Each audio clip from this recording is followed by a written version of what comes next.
ማህሌት እንግዲህ ያላሰበችው ክስተት ተከስተዋል። እሱ ምንድነው እንግዲህ ኢፍራታ በዝና ቁጥጥር ስር ገብታለች። እስከ ዛሬም ድረስ እንግዲህ ኢፍራታ የት ናት ያለችበት ንገሪኝ ብሎ ብዙ ጊዜ ሲጠይቃት ዝና ለማህሌት ማህሌት ደግሞ እኔ የት እንዳለች አላቅም፣ ተገናኝተንም አናቅም፣ ስለዚህ የት እንደደረሰች አላቅም ስትለው ነበረ። እንዴት ኢፍራታ አሳልፌ ለዝና ሰጣለሁ? ምንም ብትሆን ጎዳና ስወድቅ ያነሳችኝ እሷ ናት፣ መግቢያዬ፣ መሸሸጊያዬ፣ ማረፊያዬ እሷ ናት። እሷን አሳልፌ ከሰጠው ማን ላይ እገባለሁ አርፋለሁ በማለትም ነበር እንግዲህ። የተከበራችሁ የዜድ ሀበሻ ቤተሰቦች እንዴት ናችሁልኝ? ሰላም ነው ወይ? ሰላማችሁ ይብዛልኝ። ሁላችሁም ስለምታበረታቱኝ ሀሳብ አስተያየት ስለምሰጡኝ እጅግ አድርጌ አመሰግናለሁ።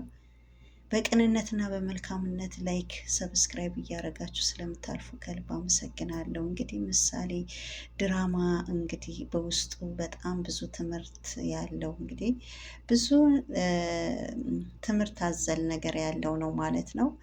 እንግዲህ ማህሌት እንግዲህ ያው ውርደቷ ተከናንባለች። እንግዲህ ሁሉም ቦታ ጨለማ ሆኖባታል ማለት ነው። እንግዲህ ከአሁን በኋላ ከኔ ጋር መስራት ታቆሚያለሽ በማለት እንግዲህ ከባድ ማስጠንቀቂያ ዝና ሰጥቷታል ማለት ነው። አሁን ግን በመጨረሻ እንግዲህ ማህሌትና ኤፍራታ ወክ እያደረጉ ውጭ ላይ ነበረ። አጋጣሚ ዝናም የሆነ ቦታ ሲሄድ አጋጣሚ ሁለቱ እዛ ላይ ቆሞ አግኝቷቸው እሱም እንግዲህ ወደ እነሱ ቀጥታ ያመራል ማለት ነው። በዛ መሀልም ኤፍራታና ማህሌት በድንጋጤ ተውጠዋል። በተለይ ማህሌት እንግዲህ ብዙ ጊዜ ኤፍራታ ካለችበት ቦታ ፈልገሽ አምጪልኝ፣ አለበለዛ ያው ታውቂያለሽ ምን እንደሚከተልሽ ብሎ ብዙ ጊዜ ማስጠንቀቂያ ሰጥቷት ነበረ። ማህሌት ግን እንዴት አድርጌ ነው እህቴን ኤፍራታ አሳልፌ ለዝና የምሰጠው? ምንም ብትሆን እኮ ሜዳ ላይም ስወድቅ እሷ ናት ምታበላኝም ምታጠጣኝም፣ ሁሉም ነገር ሲጨልምብኝም እሷ ናት ምትደግፈኝ ምታግዘኝ። ስለዚህ እንዴት አሳልፌ ለዝና ኤፍራታ ሰጣለሁ ስትል እንደነበረ እና ብዙ ጊዜም ሲጠይቃት እኔ አላወቅኩም፣ የት እንዳለችም አላቅም፣ እቤት መጥታ አታቅም ስትለው ቆይታ ነበረ። አሁን ግን እንግዲህ እኔ የት እንዳለች አላቅም ብላ ራሷ እንግዲህ ለዝና ነግራው እንደነበረ እና አሁን ደግሞ እንግዲህ ኤፍራታና ማህሌት ወክ ሲያደርጉ አጋጣሚ እንግዲህ ሁለቱም ዝና አግኝቷቸዋል ማለት ነው። አሁን እንግዲህ ዝና እንግዲህ በእጁ እንግዲህ ኤፍራታ አስገብተዋል ማለት ነው። ያው ማህሌትም እንግዲህ ከባድ ውሸት ዋሸችው። ለምን ብዙ ጊዜ ሲጠይቃት ደጋግሞ እኔ አላቅም፣ እኔ የት እንደደረሰች ኤፍራታ አላቅም ስትለው ነበረ። ግን አሁን ግን ያ ሁላ እንግዲህ ስትዋሸው ከርማ ዛሬን ግን በገዛ አይኑ ማለት ነው እንግዲህ ተፋጠዋል ማለት ነው። እንግዲህ ውጭ ላይ ሁለቱም አግኝተዋቸው ሁለቱም አያቸው። ከዛ በኋላ እዛ እነሱ ያሉበት ድረስ ራሱ ሰተት ብሎ ነው የሄደላት ማለት ነው። ኤፍራታ በጣም ፌንት ነቀለች። ማህሌትም እንደዛ በድንጋጤ ተውጣለች ማለት ነው። እንግዲህ የምትለው ጠፍቷታል ማለት ነው። አሁን እኔ ሁሉም ነገር ነው ያስጠላኝ፣ የሰራሻቸው እኮ ስራ ናቸው ብዙ ነገር የሚያስከፍሉሽ ትላታለች ኤፍራታ። አሁን ምን አልተሳካለኝም፣ ሁሉም ነገር ጨልሞብኛል በማለትም እንግዲህ ማህሌት እንግዲህ ለኤፍራታ ትነግራታለች። ኤፍራታም እንግዲህ ምሰሉ መጥፎ ነገር ይሆናል እንደዚህ፣ አሁን እኮ በቃ ባልም የለሽ ምንም የለሽ፣ ዝናም እንግዲህ ያው ጠልቶሻል፣ ገንዘብም የለኝም ብሎሻል እና አሁን እንግዲህ ሁሉም ነገር ጨልሞብሻል፣ ምን ይሻልሻል? ወደ ካሌብ ላይ ይጠጋለው ስትይ ነበረ፣ ካሌብ ምን አለሽ? በማለትም እንግዲህ ለኤፍራታ ለማሌት ጠይቃታለች። ማሌትም በቃ ተይኝ፣ እኔ አሁን ምን አድርጊ ነው የምትኝ? የፈሰሰው አይታፈስም፣ በቃ ይሳካል ብዬ ሁሉም ነገር ሞክሬ ነበረ ግን አልተሳካም በማለትም እንግዲህ ያው ያለው ነገር ነግራታለች ማለት ነው። ዝና ምንም ነገር 5 ሳንቲም የለኝም ብዬ ጠይቄው ነበረ፣ ብር የሚባል አልሰጥሽም ብሎኛል። እኔ እኮ ድሮም ብዬሽ ነበረ ትላለች ኤፍራታ። ዝና ሊጠቀምብሽ እንጂ ሊጠቅምሽ እንዳልሆነ፣ ዝም ብለሽ ነው ማታገኘውን ባሽ ያፈሰስሽው። ባልሽም አጣሽ ብሩኬ፣ ምን የመሰለ ከዛ ምን የመሰለ ትዳርሽ ወጥተሽ በማለትም እንግዲህ በቃ አሁን ስለ እሱ አታንሽብኝ። እኔ አሁን የሆነ መፍትሄ ፈልጊልኝ እንድትፈልጊልኝ እንጂ ሌላ ነገር አይደለም። አሁንማ ምንም መፍትሄ የለም፣ ሁሉም ዙሪያው ጨልሞብሻል። በቃ ዝናም አይፈልግሽም፣ ካሌብም አይፈልግሽም፣ ባይሆን እንኳን ምንም ቢሆን ብሩኬ ጋር ሂጅና ይቅርታ ጠይቂው፣ እግሩ ላይ ወጥቀሽ ይቅርታ ጠይቂው በማለትም እንግዲህ ኤፍራታ ስትላትም እንዴት ብዬ ነው እሱን ብሩኬን ይህ ሁላ በደል አድርሼበት ይቅርታ ሚለኝ? ይቅርታስ እንዴት አድርጌ ነው ምጠይቀው? በምን አይኔ ላየው ቤቱ ሊሂድ? እኔ ብዙ ገፍና በደል ብሩኬ ላይ አድርሻለሁ። የገዛ ልጁ መርዝ አብልቼ ለመግደል ተናሳስቼ ነበረ። እሱም ግፍ አድርጌበታለሁ። የገዛ ቤቱም እንዳይሸጥና እንዳይለወጥ አግጄበት ነበረ። የጓደኛውም ንብረትም እንደዛ ሁሉም ነገር እንግዲህ በጣም ብዙ በደል አድርሼበታለሁ። አሁንስ እንዴት አድርጎ ነው ብሩኬ ለእኔ ይቅርታ ሚለኝ? በማለትም እንግዲህ ለማህሌት ነግራታለች። ማህሌትም ዝም ብሎ ከመቀመጥ ያው ሄደሽ እሺ ካለሽ አለሽ፣ ካላለሽ ምንም ማድረግ አይቻልም። እድልሽ ብትሞክሪ የተሻለ ነው። ካለ ማድረጉ የተመረጠ ነው። ስለዚህ ብትሞክሪ ይሻላል። አንቺ ከአሁን በኋላ ሁሉም ዙሪያሽ ጨልሟል። ማንም የሚረዳሽ የሚያግዝሽ የለም። ስለዚህ ከአሁን በኋላ ምንስ ተማምነሽ ዝናም ከአሁን በኋላ ከኔ ጋር እንዳሰሪ ብሎ ማስጠንቀቂያ ሰጥቶሻል። ለምን ብዙ ጊዜ ጥሩ ስራ ላይ መድቦሽ ምንም አላወቅሽበትም? በማለት እንግዲህ ያው ነግራታለች ማለት ነው። ግን እሷ አሁንም ቢሆን እንግዲህ አልሸነፍም ባይናት ማለት ነው። ጥፋቷም አታምንም። ይቅርታ መጠየቅ ነውር ይመስላታል። ይፍራታ ግን ይቅርታ መጠየቅ ትልቅነት ነው። ብሩኬ እሺ ማለሽ እምቢ ያለሽ ሂጅና ይቅርታ ጠይቂው። በምን የመሰለ ትዳርሽ እና በምን የመሰለ ኑሮሽ ላይ ወጥተሽ፣ ስለዚህ አሁን ሂጅና ይቅርታ ጠይቂው። ያ ነው በቃ፣ ሌላ አማራጭ የለም። አማራጭሽ ይሄና ይሄ ብቻ ነው በማለትም እንግዲህ ይፍራታ ነግራታለች ማለት ነው። ግራ ገብቷታል። ግራ በጣም ገብቷታል። እንግዲህ በጣም ብዙ ዋጋ ነው የሚያስከፍልሽ። አሁንም ስለ ብሩክ እያወራሽ ነው። ለምን አላወራሽ? ያ በሚመስል ማድረግ የወደቅሽው እኮ ከብሩክ ስትለያይ ነው። በጣም ጥሩ ማድረግ ላይ ነበርሽ፣ ጥሩ ትዳር ላይ ነበርሽ። በቃ የብሩክ ጉዳይ ያበቃለት ነገር ነው። በቃ ተይኝ አሁን፣ እሱን አታንሽብኝ። ንብረቴን ማጣት አልፈለኩም ነበረ እኔ የዛ ጊዜ በሰዓቱ እኔ በጣም ትክክል ነበር። አይ ትክክልማ አይደለሽም። ትክክል የሚባል ነገር የለም። ልክ አልነበርሽም። ልክ ብትሆኝ ኑሮ ዛሬ ብሩክ ቤት አይኖረውም ነበረ። ስለዚህ ልክ አይደለሽም በፍጹም። አንቺ ቤቱ ከሚሸጥ አንቺ ፍቺ ጠየቅሽ። ለምንድን ነው ይሄ ያደረግሽው? ትላታለች ይፍራታ። ስለዚህ አንቺ ምንም ያገኘሽው ነገር የለም።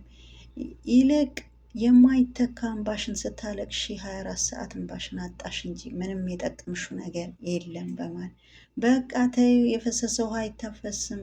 አሁን ወደ ቤቱ ነው መሄድ አሁን ወደ ቤቴ ነው መሄድ ምፈልግ በማለትም እንግዲህ አሁን እኔ በየደቂቃው ያታንሽብኝ። እኔ ከአሁን በኋላ እንግዲህ ወደፊት ነው ሁሉም ነገር ማስብ። አሁን ምንም ወደፊት የምትይው ነገር የለም፣ ምንም የምታስቢው ነገር የለም። ሁሉም ነገር አብቅተዋል፣ ተጠናቋል በማለት ስለዚህ ለምንድን ነው ህይወትማ በጣም አስጠልቶኛል ያልሽ ነው? ምንድን ነው ህይወት ያስጠላሽ ብላ ስጠይቃት፣ በጣም ህይወት በጣም መሮኛል፣ አስጠልቶኛል በጣም። እሺ አሁን ማን ጋር ልትጠጊ ነው? እሺ አሁን ዝና እንደሆነ በፍጹም እንዳትጠጊኝ ብሎሻል። ሰውነትሽ ሁላሽ አስጠልቶታል፣ ሸሽሽ። እሺ አሁን ማን ጋር ልትጠጊ? ምንም ነገር አልፈለግ፣ ስራሽም አልፈለገሽ፣ በቃ ትቶሻል ዝና። ካሌብም አገኘዋለሁ ስትይ ነበረ፣ ብሩክም አመለጠ። እሺ ማን ላይ ታርፊ? አሁን ከነሱ ጋር ያለሽ ግንኙነት ሁሉ ተቋረጠ፣ ሁሉም ነገር ተጠናቋል። እሺ አሁን ምን ይሻልሻል? አሁን ግን ምን አድርጊ ነው የምትኖሪበት የምትበይበት ገንዘብ ራሱ የለሽም፣ ስራ የለሽም፣ ቤት የለሽም። እሺ ምንድን ነው አሁን መፍትሄሽ ምንድን ነው? ብቻ ያለሽ ብሩኬ ጋር እግሩ ላይ ተደፍተሽም ቢሆን ይቅርታ ጠይቂው። ከዛ በተረፈ ሌላ አማራጭ የለም በማለት ይቅርታ ጠይቀሽ መግባት ነው በማለትም እንግዲህ እንዴ ልጁ ራሱ እኮ ሊገልበት ነበረ። ከጓደኛው ጋር ማጣልቸዋለሁ፣ በዛ ላይ ደግሞ ከገዛ ጓደኛው ጋር ራሱ ማግጬበታለሁ። ይህ ሁላ አድርጌ እንዴት ብዬ ነው ይፍራታ ወደ ብሩኬ ላይ መመለስ ንብረቷ ራሱ እንዳይሸጥና እንዳይለወጥ ቤቱም ጭምር የጓደኛውም ጭምር ምን ያላደረኩ ነገር አለ? እኔ ደጋግሜ እየነገርኩሽ እገኛለሁ። ስለዚህ የሁላ ጥፋት አድርጌ እኔ ወደ እሱ መመለስ በምን አይኔ ማየው? አሁን ብሩኬ ቤት በምን እግሬ ነው እሱ ቤት ሄጄ እንዱ እግሩ ላይ ወድቄ ይቅርታ ምጠይቀው? እረ ይሄ ማይሆን ነገር ነው። የፍራታ ትላታለች ማለት ነው። ስለዚህ ይሄ ሁላ ነገር አድርጌ ይቅር ሚለኝ ይመስልሻል? ለራስሽ ስትይ ይቅር እስከ ጥግ ድረስ ሄደሽ ይቅርታ ጠይቂው፣ መሞከሩ አይከፋም በማለትም እንግዲህ ፍራታ ነግራታለች ማለት ነው። ሄደሽ ይቅርታ ጠይቂው፣ የምልሽን ስሚው፣ ካለመስማት መስማት የተሻለ ነው። ስለዚህ ካለመሞከር ሄዶ መሞከር የተመረጠ ይሆናል በማለትም እንግዲህ ነግራታለች። ያለው ነገር ይፍራታ ማለት ነው። እና በጣም ግራ ተጋብታለች። እንግዲህ ምን እንደሚሻል እንግዲህ አሁን እንግዲህ በቅርቡም እንግዲህ ቅድስትዬም እንግዲህ ከብሩኬ ጋር እንግዲህ ልትጋባ ነው። ያው እንግዲህ ቅድስት እንግዲህ እንደ መጥፎ ነው እንግዲህ የምታያት ማህሌት። እንግዲህ ብሩኬ እንግዲህ አሁን እንግዲህ ዝግጁ እያደረጉ ነው። እንግዲህ ትንሽ ብሩኬም ትንሽ እቆያለሁ ባይሆን መድብል ያስበው ነገር አለ። ያው አንድ ለጠላ ዜማ ለቃለሁ ብለዋል። እንግዲህ ከልጅነት ጀምሮ ማቅደው ነገር ነበረ እና እሱ ሲጠናቀቅ እንግዲህ ብሩኬ እንግዲህ ከቅድስት ጋር እንደሚጋቡ እንግዲህ ያው ዝግጅት እየተደረገ ይገኛል። እንግዲህ ደስ የሚል ነገር ነው። እንግዲህ ለቅድስትም እንዴት አድርጌ ነው ማመሰግንሽ እያለ እንግዲህ ብሩኬ እንግዲህ ያው ታውቃላችሁ ቅድስቴ በጣም ታፈቅረዋለች። ብሩክም ደግሞ በጣም በጣም ቅድስት መልካም ሰው መሆኗ ያውቃል። ያው ሁለቱም በደንብ ይተዋወቃሉ። ብቻ በቅርቡ እንግዲህ ሁለቱም እንግዲህ ተጣምሮ ምናይ ይሆናል እንግዲህ ያው መድብልም እንግዲህ እሱም ያሰበው ነገር አለ። የእሱም እንግዲህ ከተጠናቀቀ በኋላ እንግዲህ ሞገሴም እንግዲህ በዚህ ሳምንት ጠበቃው እንግዲህ ደውሎ እንግዲህ ሉላን እንደዛ ሲያሰቃያት ነበረ። ግን መልሶ ግን ሉላ ያው ማትበገሪ ጀግናዋ እኔ ከሞገሴ በቀር ሌላ ማንም ቢሆን ማንም በምንም ነገር ቢሆን እኔ እጅ አልሰጥም። ስለዚህ እኔ መወደውና ማፈቅረው ሰው አለኝ። እሱ ማን ነው? እንግዲህ ሞገሴ ነው። ስለዚህ እኔ አንተ በፍጹም ብላ እንግዲህ እምቢ ብላው እንግዲህ እንደዛ አሳራው ነበረ ሲያበላት የነበረው ጠበቃው ማለት ነው። በመጨረሻ ግን ያው ሉላ እምቢ ማለቷ ሲያቅ ሞገሴ ላይ እንግዲህ ደውሎ እንደ ደህና ሰው እንግዲህ በዚህ ሳምንት እንግዲህ ንብረት ሁላ እንደሚመለስ ንብረት ይመለሳል፣ እናንተም ያው ወደ ቀድሟችሁ እንግዲህ ከምትወዳት ጋር አብራችሁ በፍቅር እንደምትኖሩ ብሎ እንግዲህ ደውሎለታል ማለት ነው። እንግዲህ ሲደውልለትም ሉላ እንደተኛ ሰው አስመስላ አንዳንዱ እየሰማች ነበረ፣ እየታዘበች ነበረ ማለት ነው። እንግዲህ ሞገሴም እንግዲህ በጣም ደስ ብሎታል። እንግዲህ ንብረቱ እንደሚመለስ ሁሉም ነገር እንደሚያስጨርስለት ጠበቃው ለሞገሴ ደውሎ ነግሮታል። እንግዲህ ሞገሴ በጣም በጣም ደስ ብሎታል። እንግዲህ ያው በጣም ደስ የሚል ነገር ነው። እኛም በጣም ደስ ይለናል። እንግዲህ ብሩኬ ከቅድስት ጋር ሉላ ደግሞ እንግዲህ ያው ከሞገሴ ጋር ተጣምረው እንግዲህ ለወደፊት እንግዲህ በጣም እንግዲህ ደስ የሚል ሁኔታ ሁላቸውም እንግዲህ በደስታ እንግዲህ ያው ከሚወዷት ያው ሞገሴም ከሚወዳት ብሩኬም ደግሞ ከሚወዳት ቅድስት ጋር እንግዲህ በጉጉት እንግዲህ ሰርጋቸውን እንጠብቃለን ማለት ነው። እንግዲህ በጣም ደስ የሚል ነገር ነው። ግን ጠበቃው ግን በጣም ይገርማል። እንግዲህ ሉላን እንደዛ ሲያሰቃያት ነበረ። አሁን እንግዲህ ምን አስቦ እንደሆነ አላውቅም። ያው እሷም እንግዲህ ሲንበረከክላትም እንደዚህ ነው ቢላትም ምንም እሷ ያው ምንም አንተ በጣም ትዳርና ልጅ እያለህ እንደዚህ የቆሸሸ ነገር ላይ ማድረግህ ጥሩ አይደለም ብላ ያው እሷ ቦታ ስላልሰጠችው ነው መሰለኝ። ያው አሁን እንግዲህ በመጨረሻ ላይ ያው እሷ አትንበረከክልኝም ተንበርክኬላት ነበረ፣ ግን ምንም አሰማኝም ሉላ። ስለዚህ ያለኝ አማራጭ ስራዬ ብሰራ ይሻላል በማለትም ያው ሞገሴ ጋር እንግዲህ ደውሎ ለሞገስ እንግዲህ ደስ የሚል ነገር አብስሮታል። ንብረቱ እንደሚመለስ እና ሁሉም ነገር እንደሚስተካከል እንግዲህ ነግሮታል ማለት ነው። እንግዲህ በጣም ደስ ይላል። ድል እንግዲህ ለሞገስና ለሉላ ብለናል።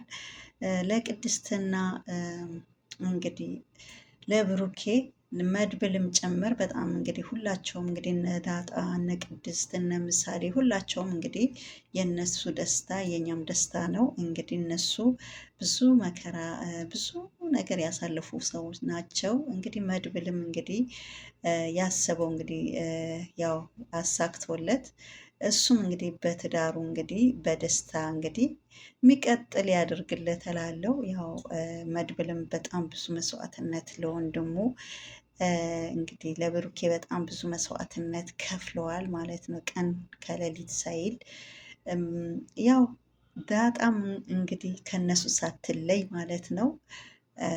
ምሳሌም ያው ቅድስት ደግሞ የበለጠ እንግዲህ ብሩኬ ቤት ሳይኖር እንደ እናትም እንደ እህትም እንደ አባትም እንደ ሁሉም ነገር እንግዲህ ምሳሌ ስትንከባከባት አንድ ነገር ሳትሆንባት ያው በስነ ስርዓት ያው አደራዋ ጠብቃ እንግዲህ ብሩኬ እስከሚገኝ ድረስ እንግዲህ ቆይታለች ማለት ነው። እና ለዚህም ነው ያው እንግዲህ ትልቅ ሰርፕራይዝ እንግዲህ ይኖራታል ማለት ነው። ቅድስት እንግዲህ ብሩኬ ይሻለኝ እንጂ እንግዲህ ያው እንግዲህ ለእሷ ትልቅ ስጦታ እንደሚያበረከትላት እና ትልቅ ሰርፕራይዝ እንዳላት እንግዲህ ለቅድስት ተናግረዋል ማለት ነው። እንግዲህ ያው እኛም እንግዲህ በጉጉትና በደስታ እንጠብቃለን። ያው ምን ይታወቃል፣ የቀለበት ስነ ስርዓትም ሊሆን ይችላል። እንግዲህ ብሩኬ እንግዲህ ተንበርክኮ ቅድስትን እንግዲህ ያገባት ይሆናል። ለእሷ ደግሞ ይገባታል ከዚህም በላይ ማለት ነው። ለምን በጣም በጣም ቅንና መልካም ሴት ናት። ለምንም ነገር ማትበገር ማትታለል፣ የተሰጣትን አደራ የምትጠብቅ ጎበዝ፣ በቃ እኔ እንጃ ያው በጣም ብርቱ ሴት ናት፣ ጎበዝ ሰው ናት እና ይገባታል፣ ከዛም በላይም ይገባታል። እንግዲህ የእሷም ሰርግ እንግዲህ የእሷና የብሩኬ የሞገሴና የሉላ እንግዲህ በደስታ እንጠብቃለን። ከዛ እያለ ደግሞ የመድብል ይቀጥላል። ከዛ የዳጣዬ እንደዛ እያለ ደግሞ ይቀጥላል ማለት ነው። እንግዲህ እኛም በደስታና እንግዲህ በጉጉት እንግዲህ በፍቅር እንጠብቃለን ማለት ነው እና በጣም ደስ ይላል። እንግዲህ በጣም ብዙ መከራና በደል ሁላቸውም አሳልፈዋል ማለት ነው። እንግዲህ አሁን የመጨረሻ እንግዲህ ይፍራታም እንግዲህ ያው በዝና እጅ ቁጥጥር ስር ገብታለች። እስከ ዛሬ ድረስ ማህሌት የለችም ብላ ስደብቃት ነበረ። አሁን ግን ያው ውጭ ወክ እናርግ ብሎ ሁለቱም ተያይዞ ማህሌትና ይፍራታ ውጭ ወጥቶ አጋጣሚ ዝና አግኝተዋቸዋል ሁለቱም ማለት ነው። እንግዲህ የኤፍራታና የማህሌት መጨረሻ እንዴት እንደሆነ፣ ማህሌትም እንግዲህ መሄጃም መግቢያም የላትም። አሁን ኤፍራታ ከተያዘች እንግዲህ ሁሉም ጨልሞባታል። የእሷ መጨረሻ እንግዲህ ከኤፍራታ ጋር ምናይ ይሆናል።